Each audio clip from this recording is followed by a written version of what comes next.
Hi, the name of this Blender video tutorial is Transformation Constraint.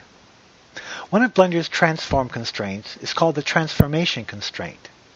The Transformation Constraint is a very powerful constraint that allows the X, Y, or Z location, rotation, or scale of one object to affect the X, Y, or Z location, rotation, or scale of another object. Typically, the transformation constraint is used to convert rotation information of one object into location information for another object, or vice versa. To demonstrate the transformation constraint, I've modeled a very simple microscope in my Blender scene.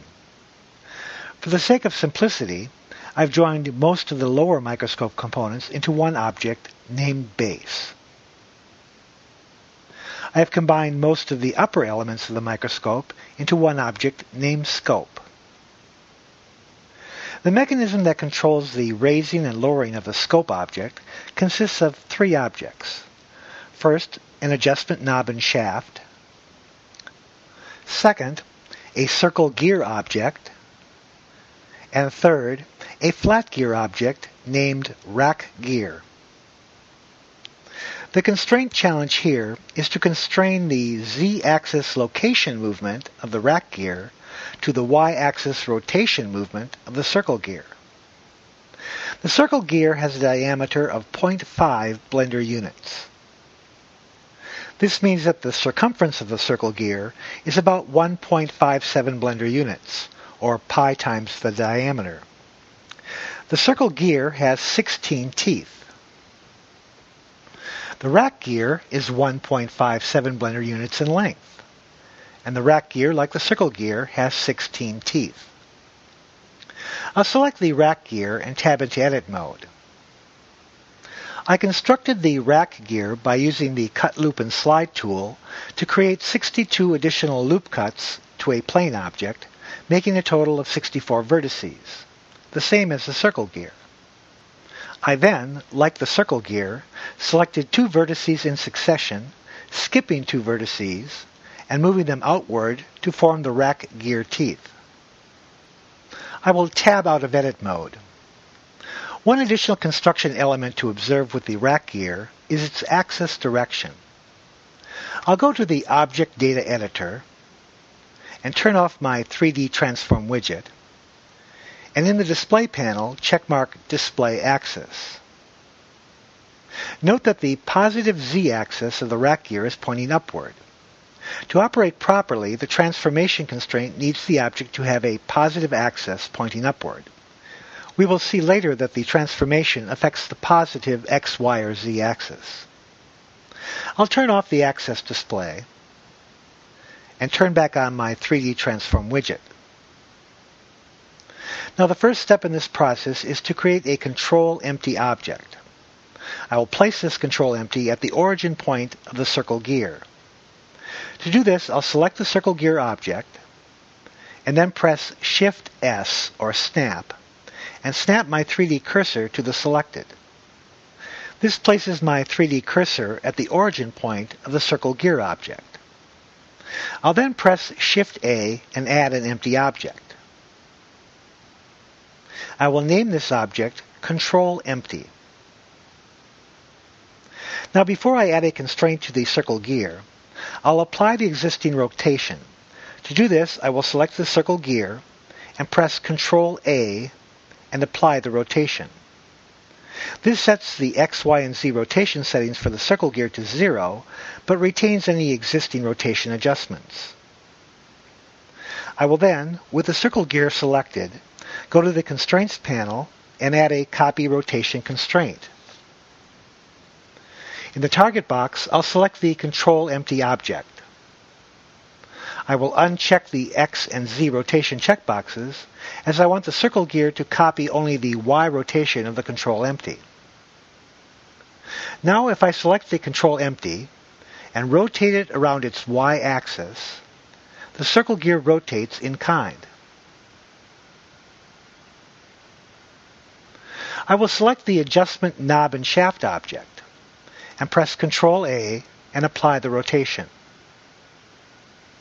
Then, with the adjustment object still selected, I'll go to the constraint editor and add a copy rotation constraint. In the target box, I'll select the Control Empty object. I will uncheck the X and Z rotation boxes, as I want the adjustment object to copy only the Y rotation of the Control Empty. Now, if I select the Control Empty and rotate it around its Y axis, both the adjustment knob and the circle gear rotates in kind. I will then select the Rack Gear object and press Ctrl A and apply the rotation. Then, with the Rack Gear object still selected, I'll go to the Constraint Editor and add a Transformation Constraint. In the target box, I'll select the Circle Gear object. Under Source, I'll select Rotation. That is, I want the Rack Gear to be affected by the circle gear's Y rotation. The circle gear is in its current state, approximately at the center of the rack gear's Z length. I want the circle gear's Y rotation to affect the rack gear in a rotation range from a minimum of a negative 180 degrees to a maximum of a positive 180 degrees. Under Source to Destination Mapping, I will change the lower setting to map the Y direction of the circle gear to the Z direction of the rack gear. Under the Destination settings, I'll select Location. That is, I want the Y rotation of the circle gear to affect the Z location of the rack gear. As I noted earlier, the rack gear's length is 1.57 blender units along its Z-axis. Since the circle gear is in the approximate center of the rack gear, the travel of the rack gear will be 0.78 blender units, or 1/2 of 1.57 in either direction. Since I want the rack gear to travel upward along the Z-axis when the circle gear is rotating clockwise in the positive direction, I'll set the minimum Z control to 0.78 blender units.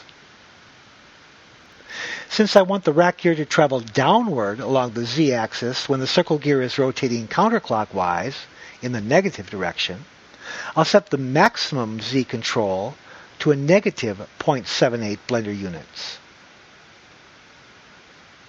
Now when I select the Control Empty and rotate it around the Y-axis in the positive direction, the rack gear moves upward. When I rotate it around the Y-axis in the negative direction, the rack gear moves downward. The next step is to select the Scope object, then holding down my Shift key, add the rack gear object to the selection. I'll then press Ctrl P and make the rack gear a parent to the Scope object.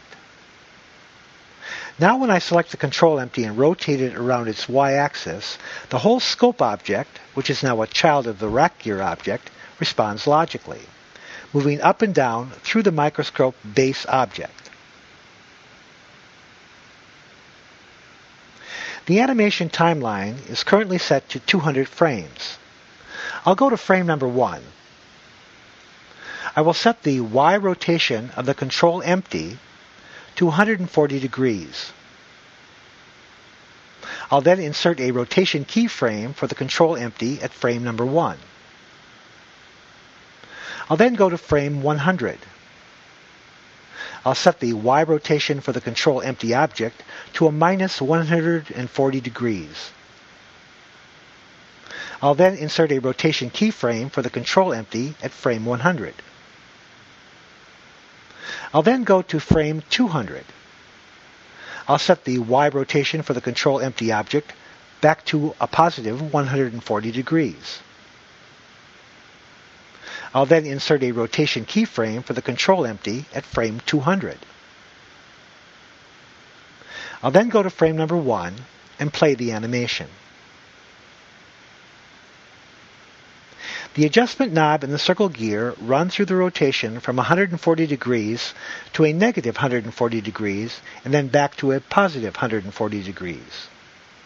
As this happens, the circle gear teeth appear to intersect with the rack gear teeth, moving the scope mechanism up and down along the Z-axis.